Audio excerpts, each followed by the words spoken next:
আসসালামু আলাইকুম। আমি আজকে আন্তরিকভাবে ধন্যবাদ জানাচ্ছি। এই যে গাড়িগুলো যে ব্যবস্থা হয়েছে, গাড়ির মধ্যে দেখা যাচ্ছে লাল সবুজের পতাকা সমৃদ্ধ। এর ভিতর কিছু খেলে মজো কিনে খাবেন। প্রত্যেকটা বোতলে 1 টাকা করে ফিলিস্তিনিদের দান করা হবে।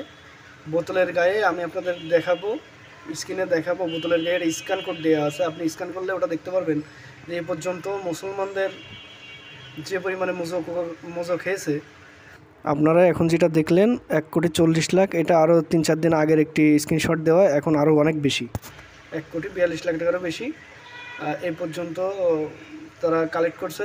আকিস, ধন্যবাদ আকিস গ্রুপ অফ কোম্পানিকে যারা এই উদ্যোগটি গ্রহণ করেছে। পার বোতলে 1 টাকা করে ফিলিস্তিনের জন্য, গাজাবাসীর জন্য দান করা হবে। আপনারা একটা ভিডিও আমি আপনাদের দিচ্ছি, এই ভিডিওটি দেখবেন যে তারা এই পর্যন্ত অলরেডি ফিলিস্তিনিদের জন্য ট্রাকে করে মাল পাঠানো হয়েছে। ফিলিস্তিনি থেকে একটি মানুষ, তাকে আমরা চিনি না হয়তো।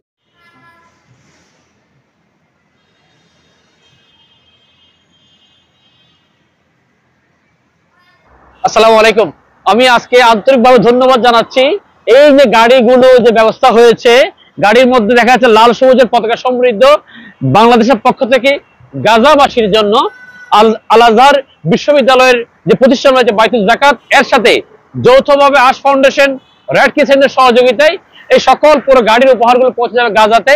আমি আন্তরিকভাবে ধন্যবাদ জানাচ্ছি বাংলাদেশের প্রথম সারি প্রতিষ্ঠান আকিজ গ্রুপের সম্মানিত চেয়ারম্যান মহোদয় এবং আকিজ মনোয়ার ট্রাস্টের সংশ্লিষ্ট দায়িত্বশীলগণ, যারা এই কাজে আমাকে উৎসাহিত করেছেন, আশ ফাউন্ডেশনকে আমানতের দায়িত্ব দিয়েছেন। আমরা প্রত্যেকের জন্য অন্তর থেকে দোয়া করছি। একই সাথে আগামী দিনে গাজাতে যে আরো নানাবিধ প্রয়োজন রয়েছে, বিশেষ করে পানির চাহিদা রয়েছে প্রচুর, সেখানে পানির ট্যাঙ্কি স্থাপন এবং একই সাথে বাথরুম, টয়লেট স্থাপনের যে কর্মসূচি সমূহ, ক্যাম্পে যে নিয়মিত খাবার দাবার কর্মসূচি সমূহ আমরা হাতে নিয়েছি, আল্লাহ তাআলা সেই কর্মসূচি সমূহ যাতে বাস্তবায়ন আমাদেরকে যথোপযুক্ত তৌফিক দান করেন।